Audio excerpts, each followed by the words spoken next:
सगळ्यात महत्त्वाचे 2 risk factors म्हणजे बीपी आणि मधुमेह. मग एकदा का हृदयविकार चालू झाला आणि जर तुमचं बीपी आणि शुगर कंट्रोल नाही झालं तर तो हृदयविकार वाढत जातो. हे एक व्हिशियस सर्कल आहे. आणि बीपी आणि शुगरला तुम्ही तर रिस्क फॅक्टर्स म्हणतात, तसं त्याला सायलेंट किलर पण म्हणतात, तर ते का? शुगर ज्या वेळेला निदान होतं त्याच्या 5 वर्ष आधी ती चालू झालेली असते. हृदयाला रक्तपुरवठा करणाऱ्या काही रक्तवाहिन्या असतात, त्याच्या आतमध्ये कोलेस्ट्रॉलची पुटं चढत जातात. हे कशामुळे होतात तर हे BP, sugar, smoking, lack of exercise, obesity ह्या सगळ्या गोष्टींमुळे ह्याची तीव्रता हळूहळू वाढत जाते. तर जर तुम्ही कॅलरीज वापरल्या नाही तर ते गेट कन्व्हर्टेड टू फॅट. मग ते फॅट अक्युमुलेट कुठे होतं? तुमच्या कोरोनरी आर्टरीज मध्ये, आणि त्याने हृदयविकार होतो. पहिला आहे आहार, दुसरा आहे विहार म्हणजे व्यायाम, तिसरा आहे आचार विचार म्हणजे काय मानसिक आरोग्य, आणि चौथा आहे औषधं. कार्डिओ एक्सरसाइज म्हणजे काय? Walking, running, jogging, swimming, cycling. जिथं शरीराची हालचाल होते अशा व्यायामाला कार्डिओ एक्सरसाइज म्हणतात. कार्डिओ म्हणजे काय? हृदयाला एक्सरसाइज होतो. ते मध्ये मध्ये औषधं घेणं थांबवतात की बीपी कमी आलाय किंवा शुगर एक लेवलमध्ये आली आहे, पण डॉक्टरांनी सांगितलंय की डोस एवढा कंटिन्यू करा. हा आमच्याकडे येणारा सगळ्यात मोठा प्रॉब्लेम आहे. मागच्या आठवड्यात मी 28 वर्षाच्या मुलाची अँजिओप्लास्टी केली. नमस्कार मंडळी, आजच्या एपिसोडमध्ये मी ज्या डॉक्टरांशी बोलणार आहे त्याचा खरं तर आपल्या सगळ्यांच्या आयुष्याशी खूप जास्त कनेक्ट आहे. एक म्हणजे बीपी आणि शुगर हे आपल्या घरातल्या प्रत्येकातल्या म्हणजे घरातील प्रत्येक सदस्याला असतो किंवा तो होणार असतो, त्याला काहीतरी कारणं असतात. पण या बीपी आणि शुगरचा आपल्या हार्टवर प्रचंड परिणाम होत असतो ज्याची आपल्याला कल्पना नसते. आणि तेच बीपी हार्टचं हृदयाशी कसं कनेक्शन आहे आणि बीपी शुगर असणाऱ्या रुग्णांनी हार्टची कशी काळजी घ्यायला पाहिजे याविषयी चर्चा करण्यासाठी आपल्यासोबत आहेत सुप्रसिद्ध cardiologist doctor Rituparna Shinde. Doctor, आपलं खूप खूप स्वागत सकाळमध्ये. आपण पॉडकास्टला सुरुवात करूया. सगळ्यात पहिला प्रश्न हाच की बीपी, शुगर आणि हार्ट हे इंटर कनेक्टेड कसं आहे किंवा ह्याचं कसं समीकरण काय आहे? बीपी, शुगर म्हणजे मधुमेह, हृदय आणि हृदयविकार. हृदयविकार म्हणजे आम्ही ज्याला कोरोनरी आर्टरी डिसीज म्हणतो, हे खूप इंटरकनेक्टेड आहेत. आता आपण जर विचार करायला गेलो तर बीपी आणि शुगर हे दोन यांना आम्ही रिस्क फॅक्टर्स असं म्हणतो की बऱ्याच वेळेला रोग सुरू व्हायच्या आधी काही रिस्क फॅक्टर्स असतात आणि त्याचंच पुढे जाऊन पर्यावसान हे कुठल्या तरी रोगात होतं. तर ह्याला म्हणतात रिस्क फॅक्टर्स. आणि ह्याच्यातले सगळ्यात महत्त्वाचे 2 रिस्क फॅक्टर्स म्हणजे बीपी आणि मधुमेह. आणि ह्या दोघांच्यामुळं हळूहळू तुमच्या हृदयामध्ये काही ते ब्लॉकेजेस निर्माण होऊन त्याचं पर्यावसान हे हृदयविकारामध्ये होतं. तर हे तिन्ही. आणि मग एकदा का हृदयविकार चालू झाला आणि जर तुमचं बीपी आणि शुगर कंट्रोल नाही झालं तर तो हृदयविकार वाढत जातो. हे एक व्हिशियस सर्कल आहे किंवा एक अतिशय डीप असं असलेलं, त्याला कुठेतरी आपल्याला ब्रेक लावायला पाहिजे. आणि बीपी आणि शुगरला तुम्ही तर रिस्क फॅक्टर्स म्हणतात, तसं त्याला सायलेंट किलर पण म्हणतात, तर ते का? हा, सायलेंट किलर अशासाठी बऱ्याच वेळेला बीपी हे 100% सायलेंट किलर आहे. कारण बीपीची कुठल्याही प्रकारची लक्षणं दिसत नाहीत आणि ज्या वेळेला लक्षणं दिसायला लागतात त्यावेळेला खूप उशीर झालेला असतो, त्यावेळेला ऑलरेडी गुंतागुंत किंवा कॉम्प्लिकेशन चालू झालेले असतात. पण त्यामुळं बीपी मध्ये मध्ये चेक करत राहणं, म्हणजे साधारणपणे 40च्या नंतर वगैरे रेग्युलरली बीपी चेक करणं आणि आपले काळजी घेणं हे फार महत्वाचं असतं. तसंच आहे शुगरचं. शुगर ज्या वेळेला निदान होतं त्याच्या 5 वर्ष आधी ती चालू झालेली असते असं आमच्याकडे म्हणतात. पण मग शुगरची जी आहेत लक्षणं ती इतकी नॉन स्पेसिफिक असतात. काही वेळेला की तहान लागणे, काही वेळेला लघवीला वारंवार होणे, ह्या स्वरूपाची जी लक्षणं आहेत आणि त्या लक्षणांमुळं डायबिटीस आहे का नाही याची शंका येते. पण बऱ्याच वेळेला डायबिटीस किंवा मधुमेहाचं निदान हे कुठला तरी काहीतरी कारणास्तव आपण ज्या वेळेला जाऊन शुगर करतो, चेक करतो त्यावेळेला होतं. त्यामुळं परत बीपी आणि शुगर ह्यांचा रेग्युलर चेकअप करत राहणं, ॲटलिस्ट 40 नंतर, किंवा तुम्हाला काही फॅमिली हिस्ट्री असेल घरामध्ये, आई वडिलांना, भाऊ बहिणीला कुणाला असेल तर एक रेग्युलर चेकअप करत राहणं मध्यवयानंतर हे आवश्यक आहे. आता आपण बीपी शुगरच्या पेशंट्स बद्दल बोलतोय, पण हार्ट रिलेटेड कुठलाही प्रॉब्लेम असेल तर ते आपल्याला समजायला हवं, किंवा ते बीपी आणि शुगरच्या रुग्णांना सुद्धा. मग ते आपल्याला हार्ट रिलेटेड प्रॉब्लेम आहे की नाही हे कसं ओळखायचं, त्याची लक्षणं काय? आता ते तुम्ही जे म्हणताय हार्ट रिलेटेड प्रॉब्लेम म्हणजे हृदयविकार. हृदयविकार ज्याला आम्ही इंग्लिशमध्ये कोरोनरी आर्टरी डिसीज असं म्हणतो, किंवा एका सामान्य माणसाच्या शब्दकोशामध्ये त्याला ब्लॉकेजेस असं नाव आहे. तर हा जो रोग आहे ह्या रोगामध्ये एक बेसिकली लक्षात घ्यायला पाहिजे काय होतं. हृदयाला रक्तपुरवठा करणाऱ्या काही रक्तवाहिन्या असतात, त्याच्या आतमध्ये कोलेस्ट्रॉलची पुटं चढत जातात, ज्याला आम्ही अथेरोस्क्लेरोसिस असं म्हणतो किंवा कॉमन लँग्वेजमध्ये ब्लॉकेज म्हणतो. हे कशामुळे होतात तर हे BP, sugar, smoking, lack of exercise, obesity, ह्या सगळ्या गोष्टींमुळे ह्याची तीव्रता हळूहळू वाढत जाते. आणि मग ज्या वेळेला हे वाढतात तेव्हा मग काही तुम्हाला लक्षणं चालू होतात दिसायला. म्हणजे काय थोडक्यात, की चालल्यावरती छातीवरती दबाव येतो किंवा जळजळ वाटतं, मला ॲसिडिटी वाटते, ह्या स्वरूपाची काही लक्षणं चालू आहेत. ह्या लक्षणांकडे लक्ष ठेवणं अतिशय आवश्यक आहे.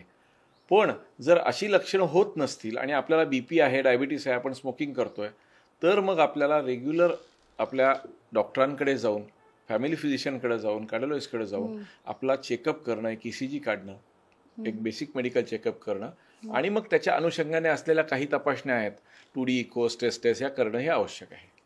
म्हणजे आपण आता ज्या टेस्टबद्दल बोललात त्या कंपल्सरी म्हणजे प्रत्येकानं एका वयानंतर केल्या पाहिजेत? नॉट नेसेसरीली प्रत्येकाला सगळ्या तपासण्या करायच्या असं नाहीये. बऱ्याच वेळेला कुठल्या तपासण्या करायच्यात हे तो डॉक्टर ठरवतो.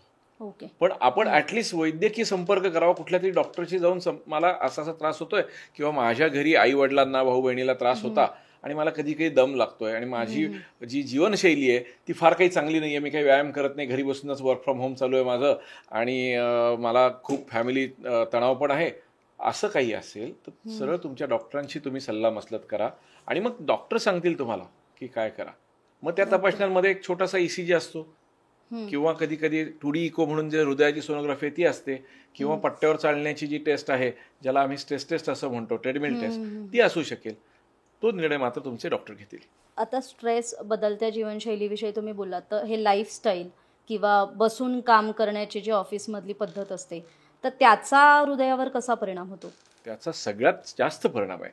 किंबहुना हृदयविकार, डायबिटीस, ब्लड प्रेशर, ह्या सगळ्या रोगांना आमच्याकडे एक संज्ञा आहे ज्याला आम्ही लाईफस्टाईल डिसीजेस म्हणतो. म्हणजे काय, जीवनशैलीचे रोग आहेत. तुम्हाला सांग, तुझ्या आई वडील, आजी आजोबा ह्यांना हृदयविकार कितव्या दशकात झाला? 6व्या 7व्या दशकात झाला. किंबहुना ज्या आज्या होत्या त्या अजूनही ठणठणीत आहेत. कारण का, तर त्यांची जी जीवनशैली होती की त्याच्यामध्ये कुठल्याही स्वरूपाचा स्ट्रेस नव्हता, रेग्युलर व्यायाम करायचे, रेग्युलर अतिशय योग्य स्वरूपाचा आहार घ्यायचे. आपण साधं जिन्यातनं चढताना आपल्याला दुसऱ्या मजल्यावर चढताना सुद्धा आपल्याला लिफ्ट पाहिजे, आपल्याला पहिल्या मजल्याला लिफ्ट पाहिजे, बाजूच्या कॉर्नरला जाताना सुद्धा आपल्याला रिक्षा पाहिजे किंवा रॅपिडो पाहिजे. आज कुठं ना कुठं तरी आपण आपली जीवनशैली अशा प्रकारे बदलत गेलो, त्यामुळं हे जे बीपी, शुगर आणि पर्यायाने हृदयविकार, ह्या गोष्टींचा प्रादुर्भाव हा अतिशय आजकाल वाढलेला आहे. अगं तुला सांगतो, मी मागच्याच आठवड्यात मी 28 वर्षाच्या मुलाची अँजिओप्लास्टी केली. आज 28 काय, 20 काय, 22 काय, ह्या वयातही हृदयविकाराचा प्रादुर्भाव झालाय. ह्याचं कारण एकमेव आहे, एकतर लॅक ऑफ एक्सरसाइज, म्हणजे तुम्ही एक्सरसाइज करत नाही किंवा अति एक्सरसाइज करता, हे पण एक दुसरं आजकाल फॅड चालू झालंय, किंवा अयोग्य आहार, आणि तिसरी महत्वाची गोष्ट स्ट्रेस. तुझे म्हटलीस की मगाशी की मानसिक, शारीरिक, कुठल्याही स्वरूपाचा स्ट्रेस, ह्या तिन्ही गोष्टींनी ह्या हृदयविकाराला चालना मिळते. पण मग आहार कसा असला पाहिजे? आपल्या आहारात काय काय समाविष्ट असलं पाहिजे ज्याने जे हृदयविकार होऊ नये यासाठी पूरक आहे? खरं थोडक्यात तुला सांगतो, आहार म्हणजे काय की आपल्याला काळामध्ये मागं जायचंय. आपलं जे जेवण होतं, महाराष्ट्रीयन आपलं भारतीय जेवण आहे, हे अतिशय छान होतं की जे चौरस आणि अत्यंत पौष्टिक असं, पण आपण त्याची पूर्णपणे कालाच्या ओघामध्ये वाट लावून टाकली. म्हणजे फॉर एक्झाम्पल काय, आपलं जेवण काय, महाराष्ट्रीयन जेवण, वरण भात भाजी पोळी आमटी उसळ, हे आपलं जेवण होतं. आपण काय करतो, त्या पोळीवरती भरपूर तूप, मग त्या आमटीमध्ये तूप, बटाटे भरपूर, आलं का लक्षात, प्रत्येक गोष्टीमध्ये साखर, वरनं आम्हाला पापड पाहिजे, वरनं आम्हाला लोणची पाहिजेत, वरनं आम्हाला कुरड्या पापड्या पाहिजेत. ह्या सगळ्या गोष्टी ज्या आहेत ना, ह्या अपायकारक आहेत. पण बेसिक आपलं जे जेवण आहे, भाकरी भाजी, थोडासा चवीपुरता वरण भात, हे अत्यंत उपयुक्त आणि अतिशय आहारपूर्ण आणि न्यूट्रिशनली व्हेरी गुड असं आपलं जेवण आहे. सो आपल्याला काय करायचंय, काळाच्या ओघात थोडं मागं जायचंय. थोडक्यात सांगतो, जी गोष्ट जिभेला चांगली लागते ती हृदयाला चांगली लागत नाही. का? कारण जी गोष्ट जिभेला चांगली लागते त्यात असतात कर्बोदक, म्हणजे कार्बोहायड्रेट्स, म्हणजे पर्यायाने साखर, किंवा दुसरं फॅट्स. फॅट्स म्हणजे काय, आज तुला सांग, तुझ्या घरी तू बिर्याणी केलीस, तुझ्या मुलाला सांगितलं मला बिर्याणी पाहिजे, आणि एक तू बाहेरची कुठल्या तरी फेमस बिर्याणी आणलीस, ती फेमस बिर्याणीच त्याला आवडते. का बरं? कारण ती डालडात केलेली असते, ती वनस्पती, त्यात फॅट्स असतात, आणि ज्या गोष्टीमध्ये फॅट्स आहेत ती गोष्ट जिभेला चांगली लागते. त्यामुळे फॅटयुक्त गोष्टी अवॉइड करायच्या. तिसरी महत्वाची गोष्ट, कार्बोहायड्रेट्स किंवा कर्बोदके, तांदूळ आणि तांदूळजन्य पदार्थ हे कमी करायचे. आपलं महाराष्ट्रीयन जेवण किंवा भारतीय जेवण हे आपण सकाळ सुरुवात होते आपली शुगरनी आणि कार्बोहायड्रेटनी आणि अंत होतो पण शुगरनीच. सकाळी उठलं की आपण पोहे खाणार, मग नंतर काय डोसा, उत्तप्पा, इडली, तू कुठल्याही पदार्थाचं नाव घे आपल्या महाराष्ट्रीयन ब्रेकफास्टचं, ते सगळे कार्बोहायड्रेट्सने परिपूर्ण आहेत. शिरा सगळंच. सो ह्या गोष्टींचं प्रमाण कमी झालं पाहिजे. त्याला पर्याय काय? नाही, त्याला हेल्दी पर्याय आहेत ना, की तुम्ही सकाळी उठून काहीतरी सूप घ्या किंवा कुठल्याही स्वरूपाचा. आता आजकाल एक दलिया नावाचा पदार्थ मिळतो विच इज व्हेरी हेल्दी. त्याची तुम्ही खिचडी करून खा. अगदी नॉर्मल खिचडी खाण्यापेक्षा तुम्हाला नॉर्मल अगदीच सांजा किंवा उपमा खायचा त्याच्याऐवजी तुम्ही भगर खा. जर तुम्ही नॉनव्हेज खात असाल तर तुम्ही अंड्याचं व्हाईटचं एकचं ऑमलेट करून खा. अगदीच गेल्या बाजार तुम्ही सॅलड घ्या किंवा सूप घ्या. आज आपण वरण म्हणतो, वरण किंवा आमटी. What is it? तेच कुठल्या तुम्ही पाश्चात्यांना विचारते म्हणतील lentil soup, very high in protein content. आपल्याकडे सगळं आहे, फक्त ते आपल्याला दुसरं कोणीतरी सांगायला लागतं तेव्हाच आपल्याला ते पटतं. सो ह्या स्वरूपाचे खूप पर्याय आहेत. जेवणातलं भाताचं प्रमाण कमी करा. भाताच्या ऐवजी तुम्ही, आणि हा दुसरी गोष्ट, ते ब्राऊन राईस, हातसडीचा rice, this is all marketing gimmick आहे. त्याच्यामध्ये थोडंसं तुझा न्यूट्रिशनल इंडेक्स जास्त असतो, पण बऱ्याच वेळेला आपल्याकडे आजकाल जो ब्राऊन राईस म्हणतात तो ब्राऊन कलर घालून करतात. याची कल्पना आहे तुला? ब्राऊन ब्रेड आहे, तो ब्राऊन ब्रेड हा गव्हाचा न करता त्याच्यामध्ये रंग घालतात मैद्यामध्ये. सो आपल्याला माहित नाही. त्याच्यामुळे जे आपल्या रोजच्या डाएटमध्ये जे काही आपल्याला हेल्दी खाता येईल ना ते खायचं. आणि दुसरी गोष्ट, कमी खायचं. आता आमच्याकडे एक मेडिटेरेनियन डाएट नावाचा प्रकार आहे. म्हणजे काय, भूमध्य समुद्राच्या आजूबाजूला जे जेवतात ते, म्हणजे ते काय खातात, ऑलिव्ह, हे नट्स अँड फ्रुट्स. अहो, पण आम्हीच ह्याला पूर्वी कंदमुळं आणि फळांचा आहार म्हणायचो, आणि तेच खाऊन आपले जे ऋषीमुनी होते हे 100, 150, 200 वर्ष जगायचे. आपण ते विसरलो. परत आपल्याला कोणी पाश्चात्यांनी सांगितलं, आपल्याला ते भारी वाटतं. So just we have to go back. आणि तोंडाला कुलूप लावल्याशिवाय कुठल्याही प्रकाराने आपल्याला आरोग्याची वाटचाल करता येत नाही. त्यामुळे कमी खा, हेल्दी खा. लंचमध्ये तुम्ही, म्हणजे आमच्याकडे म्हणतात की have a breakfast like an emperor, lunch like a king and dinner like a pauper. म्हणजे काय की संध्याकाळचं जे जेवण आहे ना ते अत्यंत कमी पाहिजे. आपल्या वेदांमध्ये, जैन धर्मामध्ये, हिंदू धर्मामध्ये काही गोष्टी सांगितल्यात की सूर्यास्ताच्या नंतर जेवायचं नाही. आज सूर्यास्ताच्या नंतर न जेवणे is a very scientific thing. का की तुम्ही सूर्यास्ताच्या आत जेवलात, मग तुम्हाला झोपायला 4-1 तास आहेत. सो ज्या काही आपण जेवल्यानंतर कॅलरीज निर्माण होतात, एनर्जी तयार होते. एक लक्षात घे, एनर्जी ही शाश्वत आहे. It is indestructible. ही फक्त एका फॉर्ममधनं दुसऱ्या फॉर्ममध्ये कन्व्हर्ट होते. बरोबर? मग काय होतं, जर तुम्ही कॅलरीज वापरल्या नाही तर ते गेट कन्व्हर्टेड टू फॅट. मग ते फॅट अक्युमुलेट कुठे होतं? तुमच्या कोरोनरी आर्टरीजमध्ये, आणि त्याने हृदयविकार होतो. तुमच्या पॅनक्रियाजमध्ये ते फॅट जातं, डायबिटीस होतो. तुमच्या लिव्हरमध्ये जातं, फॅटी लिव्हर होतं. सो ह्या सगळ्या गोष्टी आहेत फॅटशी रिलेटेड. सो तुम्ही 7 वाजता अलीकडे जेवलात की 9-10ला तेव्हा तुम्ही झोपता, तोपर्यंत ते वापरलं जातं. आज शतपावली म्हणायचे आपल्याला. आपल्या आजी आजोबा काय सांगायचे, हे झोपू नको, जा शतपावली करू नये. आज त्या शतपावलीला आम्ही म्हणतो की you have a night time walk, की ज्याच्यान्वये तुमच्या ज्या तयार झालेल्या कॅलरी आहेत त्या कन्झ्युम होतील. सो हे एवढं. आणि सकाळी सूर्योदयाच्या नंतर जेवायचं, खायचं. ह्यालाच काही लोक येऊन सांगतात इंटरमिटंट फास्टिंग. अरे हे काही वेगळं नवीन गरज काय? आपल्याकडे हे सगळं जुनं आहे, आपण ते विसरलोय. आपल्याला परत त्या गोष्टींमध्ये आलं पाहिजे. तर ह्या छोट्या छोट्या गोष्टी आहेत. मी म्हटलं तसं की ह्याच्यात जर आपल्या आहारात आपण अवलंब केला तर आपल्याला कुठल्याही डायटिशियनची किंवा कार्डिओलॉजिस्टची गरज नाही आहे. आपण आपलं आयुष्य खूप चांगल्या रीतीने व्यतीत करू शकतो, निरोगीरित्या. आणि असंही म्हणतात की बीपी शुगर असणाऱ्यांनी मीठ, साखर, तेल हे मर्यादित ठेवावं, त्यांच्या आहारात त्याचा समावेश मर्यादित असावा. तर का? तू कधी मिठाची वाटी ठेवली आहेस का टेबलावरती? एक 4-5 तास ठेवल्यावर काय होतं? त्याचं पाणी ओलं होतं ते. It is hygroscopic. तसंच ते मीठ ज्या वेळेला तुम्ही जास्त इंजेस्ट करता बॉडीत, इट रिटेन्स वॉटर. वॉटर वाढलं की त्याचं पर्यावसन हे बीपी मध्ये होतं. सो जर तुम्हाला बीपी पासून दूर राहायचं असेल तर तुम्हाला ॲडेड सॉल्ट घ्यायचं नाही. म्हणजे थोडक्यात मी रोज आळणी खायचं का? अजिबात नाही. जेवणात जेवढं आहे आणि विशेष खारट नसेल तेवढं खावं. वरनं मीठ, लोणची, कुरड्या, पापड्या, बेकरी प्रॉडक्ट्स पाव ह्या गोष्टी अवॉइड करायच्या, कारण ह्याच्यात खूप जास्त सोडियम असतो. तिसरी महत्त्वाची गोष्ट, जर तुम्ही प्रोसेस फूड खात असाल, आजकाल गव्हर्नमेंटनी खूप छान कंपल्सरी केलं आहे, प्रत्येक पॅकेटवरती जर तुम्ही मागच्या बाजूला वळालात तर सगळ्याचं कंटेंट लिहिलेलं असतं, सोडियम किती आहे, पोटॅशियम किती आहे, कार्बोहायड्रेट्स किती आहेत, प्रोटीन्स किती आहे. आपण ते कधी वाचत नाही. त्याच्यात जर सोडियम 140-150च्या वर असेल तर त्याला हात लावायचा नाही. तिथे लिहिलेलं असते व्हॅल्यू सोडियम म्हणजे काय, सोडियम क्लोराईड म्हणजे काय, मीठ. सो मीठ हे ज्या लोकांनी त्यांना बीपी आहे त्यांनी कमी खायचं. आता राहिला शुगर. सो शुगरच्या लोकांना मिठाचं विशेष नसतं. शुगरच्या लोकांना तुम्हाला कंपल्सरीली कार्बोहायड्रेट्स कमी करायचे आहेत.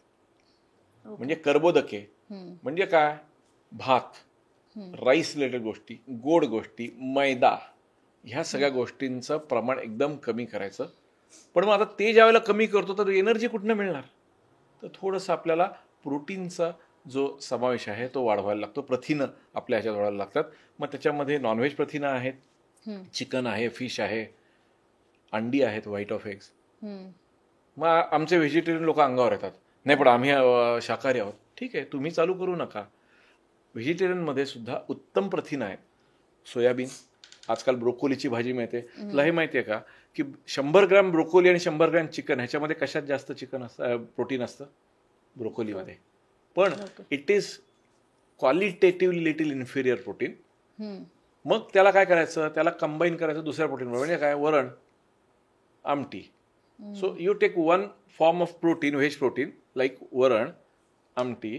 दुसरा फॉर्म ऑफ प्रोटीन म्हणजे तुम्ही सोयाबीन घ्या, कुठं काहीतरी ब्रोकोलीची भाजी घ्या, उसळ घ्या, अशा स्वरूपाची जे प्रोटीन. काही काही वेळेला चांगलं एखादं तुम्हाला पनीर मिळालं ते घ्या.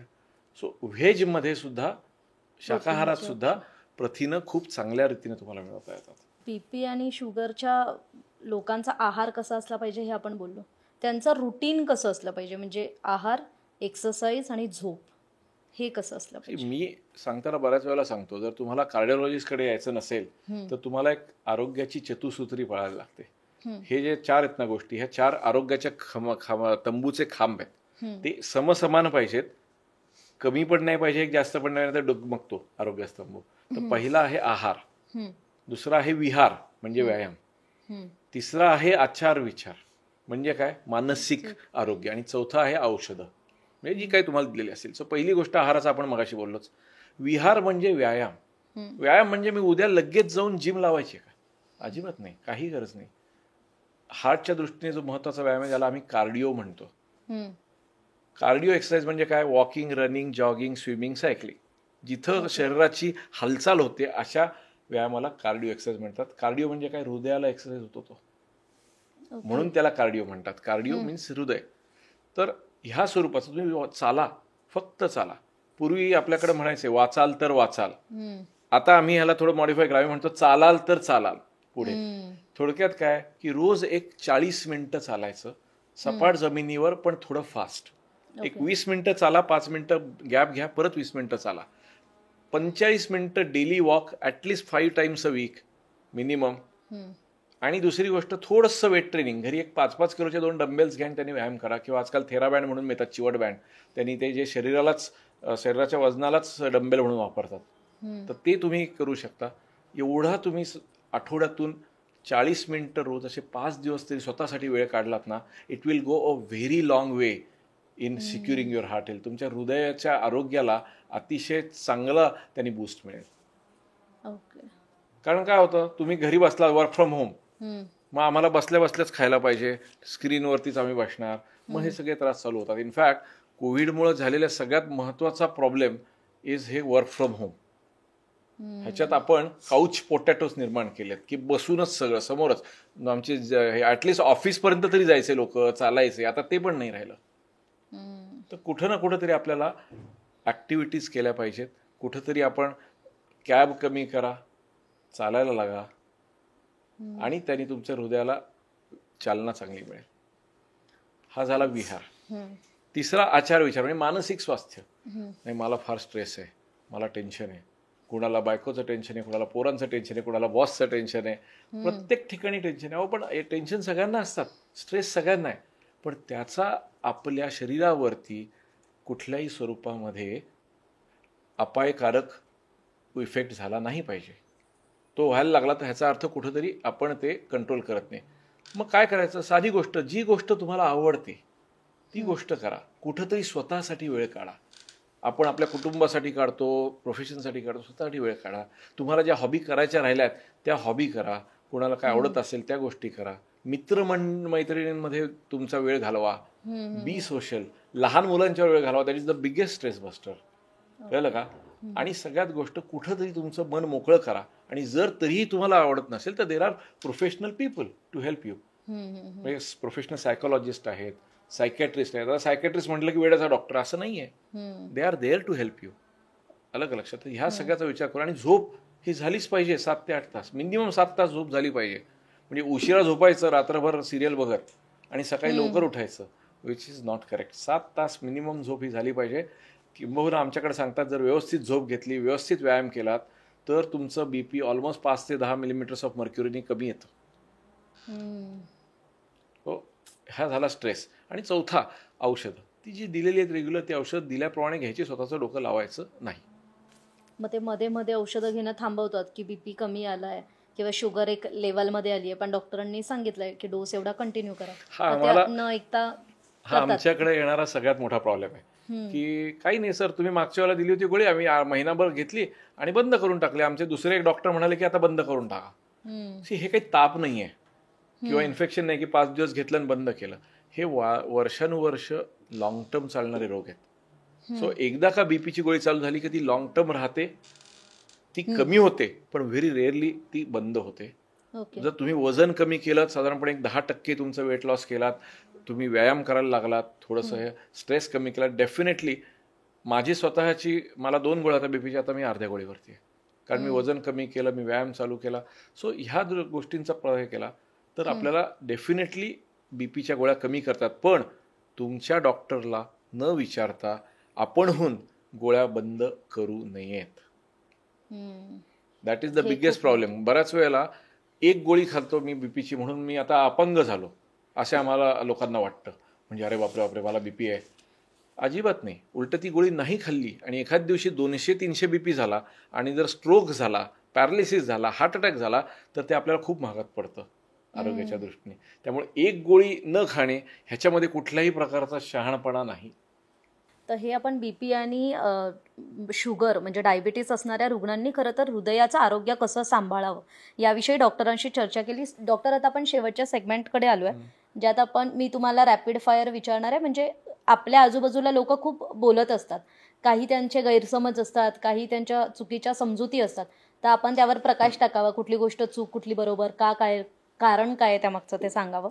पहिलं म्हणजे हृदय निरोगी ठेवण्यासाठी घरगुती उपाय किंवा काढे हे उपयोगी ठरतात. अजिबात नाही. बऱ्याच वेळेला, आणि घ्यायचे असेल तुम्ही घ्या, पण आमच्या गोळ्या थांबवू नका. ओके. बीपी कमी झाला म्हणून गोळी थांबवली?